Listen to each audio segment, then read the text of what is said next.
Hello and welcome back to another video in the world of Monster Hunter. Today it's all about the arch-tempered Vaal Hazak. And honestly, I actually love Vaal Hazak. I'm very comfortable with how I fight him and how he is vanilla as well as tempered. Arch-tempered on the other hand, oh my god. The first thing that caught me completely by surprise was just the effluvia. Like seriously, you could be as pro as you like, if you do not manage your effluvia intake properly, and this is actually quite easily done just by putting a health augment on your weapon and playing very aggressively really. Yeah, the effluvia will grind you down so much, it's actually unreal. So for a start, you're going to want 3 miasma gems or decorations or jewels or whatever somewhere on your equipment, or if you just want to use some of the Vaal Hazak equipment and then just make sure you put it to level 3, but you're going to want level 3, and obviously a health augment on your weapon. Secondly, now I've seen a lot of people put arguments out of these are the better weapons. Go with what weapon you are most comfortable with for a start. I am most comfortable with heavy bowgun and charge blade. Surprisingly, I actually struggle with charge blade, but with heavy bowgun I actually find him quite easy, maybe because I just sticky the face of the curdling wretched demon dragon until he dies. However, like I said, with charge blade I actually do struggle, but and for those that know me, or this should come as a bit of a surprise, I hate dual blades. I can do them really easily with dual blades. Although, quickly going back to the heavy bowgun side of things, well, just ranged in general, due to how the effluvia now works, you really do need to try and pinpoint his weak areas. Tip of the tail, the head, and the almost like the armpit. Otherwise your shots are not going to be effective. This includes, well, pretty much anything that doesn't have a delay on it. With stickies and slicing shots you can hit him absolutely anywhere, but with anything else, element, arrows, ailments, normal shots or even spread shots, you want to be aiming for the head, the tip of the tail and the armpits. Otherwise you're going to see a lovely collection of 0, which is absolutely lovely. Now you are going to want to do him a grand total of 7 times, unless you can get absolutely lucky with your ticket intakes. I have heard you can get more than 1 from completing him, although I can't confirm this because I have not seen it myself. But once you've got 5 in total, you can make the Vaal Hazak Gamma armor, which looks exactly like the Alpha, apart from it will give you Dragon Attack plus 5, Recovery up plus 3, Recovery Speed plus 3, ignore artillery, I forgot to take my charm off, and Peak Performance plus 2. The decoration slots on this are pretty handy, and it also does come with a layered armor.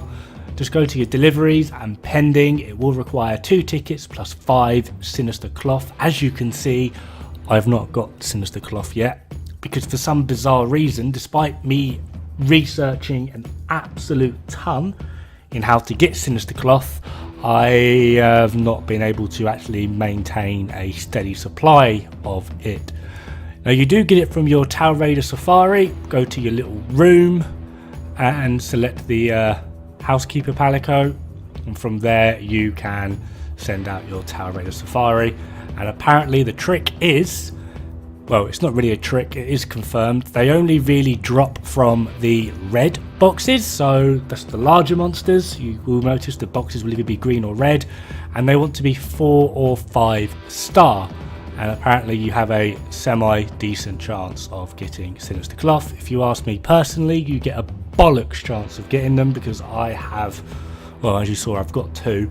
I've barely made any of the Death Stench armor anyway. I think I've got like the boots and the gloves, and yeah, that's all I've been able to get in my 700 hours of play.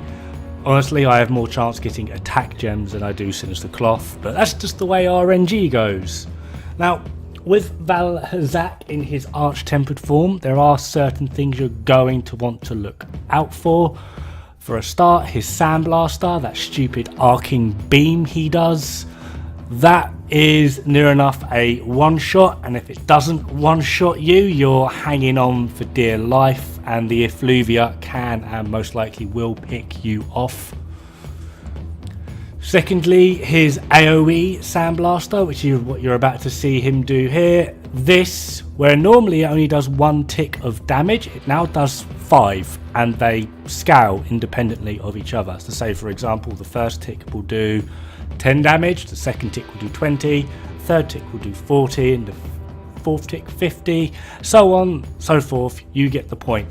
And even with Rocksteady Mantle, typically against even Tempered Vaal, with Rocksteady Mantle, I'd sit in the middle of that, wouldn't care. I've got Miasma Gems, he's not going to put me to half health, and I would just pound my way through it using my healing augment to heal me. Yeah, not anymore. You suddenly just get vaporized, so yeah, run for your life. Other than that, another move to watch out for is this really annoying tail sweep followed by a head swing, or the other way around, he does a head swing followed by a tail sweep. These individually, they don't do a lot, but if you're impatient or flapping, as I like to call it, you can put yourself in range of getting slapped around by both, which will kill you. Now, another good point to bring up is the Odegaron that is wandering around. If he really is annoying you, you do have 50 minutes to do this, so take 5 minutes out and go kill the Odegaron. However, I actually quite like keeping him around, because when they do the little turf war, he does do a bit of damage to the Vaal Hazak, and it also just means that Vaal Hazak is not focusing on you. So as long as you're not going to go in and do some massive stun, so try to avoid the head and the front legs, focus around his groin area, you basically get a few free hits in, which is lovely. Now, final almost helpful tip: if you are on the damage end, you feel you're doing fine but you're struggling just to stay alive, try swapping out one of your less needed decorations for something called a medicine jewel. This will increase the amount that you heal from your healing augments, and it also means you get that little bit more healing from your potions, and if you have your palico with you, you can get more healing from your palico. It's generally actually quite a handy thing, and considering the amount of effluvia wandering around, I would actually argue it's possibly one of the better quality of life skills that you can take for this particular fight. Now, on to my final point, and it's not really a helpful hint. It's this whole thing of, oh, it's arch-tempered, go solo, don't take a team. I actually quite like fighting this thing in a team. Admittedly, the team I use it fight against this thing with is a team that I know very well. We fight quite a lot, we play quite a lot together, we know how each individual person works. So it possibly is this is an exception to the rule of only solo your arch-tempered monsters. One thing that we have learnt very early on is the Teostra hunting horn is just that little bit too bloody awesome to not have in this fight with arch-tempered Vaal Hazak. Honestly, if you've got someone that's capable of and decent using a hunting horn, get them to take the Teostra one, because with the negate all ailments, that basically gives you level 3 miasma from the off-go. You just need to be able to keep that song up. And from there, you now have essentially another 3 decoration slots for you to do whatever you want with. And it's generally quite handy, and together as a team, we've not yet failed him. Anyway, that's me. Thank you very much for watching. Hope to see you guys pretty darn soon. Have fun, good luck, and don't die. It's bad for the health.